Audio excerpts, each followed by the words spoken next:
Land acknowledgements are statements read at the beginning of some meetings to say out loud that the land that most of us now occupy was stolen from Native Americans a long time ago. But what does that mean? I'm not referring to the historical question. I think it's pretty clear the federal government in the 1800s began an ugly history of taking land from Native Americans by coercion or force. When I say what's that mean, I'm asking what's it mean to the group making the statement? Is it just an empty feel-good moment for progressives who acknowledge past injustice? Or is it a commitment to do what they can now to make things right? Turns out Native American leaders in our area are wondering that very same thing. The City Club of Portland is a civic group founded 102 years ago. Membership is open to anyone. They are one of many groups with land acknowledgements. This year, the group hosted the debates between the leading Democrats and Republicans running for Oregon governor. They also hosted and broadcast Mayor Ted Wheeler's State of the City speech. And before each event, they read a statement like this. As we begin this program, we want to acknowledge the land we are on is native and was stolen from people who lived here for thousands of years. Together, we recognize their unbreakable connection to this land, and we honor their resilience and the hope of their ancestors and the hope of future generations. Land acknowledgements like that started roughly 3 years ago in Oregon. Native American leaders have mixed feelings. We don't want anybody to do a feel-good empty gesture. We don't want people just to signal ethical conformity.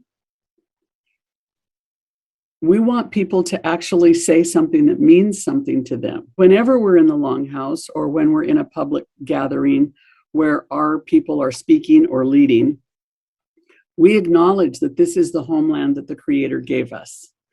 And we acknowledge that this land has sustained us, and we, with gratefulness and humbleness, appreciate what has been our endowment. In the last few years, she's had dozens of groups, including nonprofits, corporations, institutions, clubs, and others, all send her their statements to see if they are proper or offensive.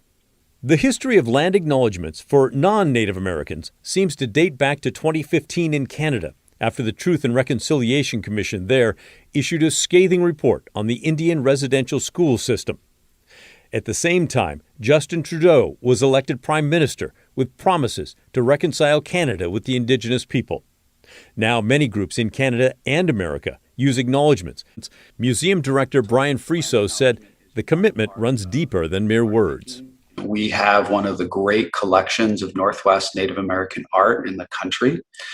At the same time, we feel that part of our responsibility is to have a program, staff, and board that reflects the living nature of Native American art and culture. It's a vibrant culture. It's an exciting culture. The artistic creativity coming out of the Native community now is just as exciting as it was 100 years ago.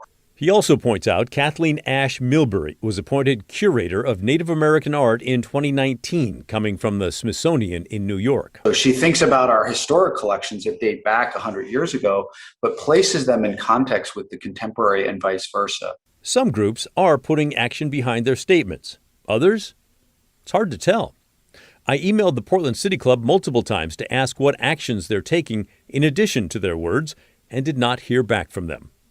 For anyone doing a land acknowledgement, Bobby Connor has a challenge. If you are compelled to say these good words, my question is, what are you willing to do about it? What will you do to live up to the words that you're going to say on behalf of your organization? Are you going to vote for people who uphold treaty rights? Are you going to vote for people who understand the federal trust relationship?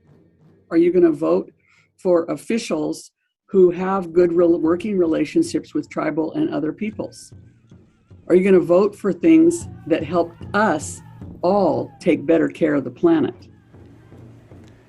By the way, the Portland Art Museum earlier this month sent 9 Native American items they had in their collection back to tribes in Juneau, Alaska. The museum had bought the items from an art dealer in 1948. They included a killer whale hat and robes. Federal law requires the return of important cultural and historical items like those. So what's your take?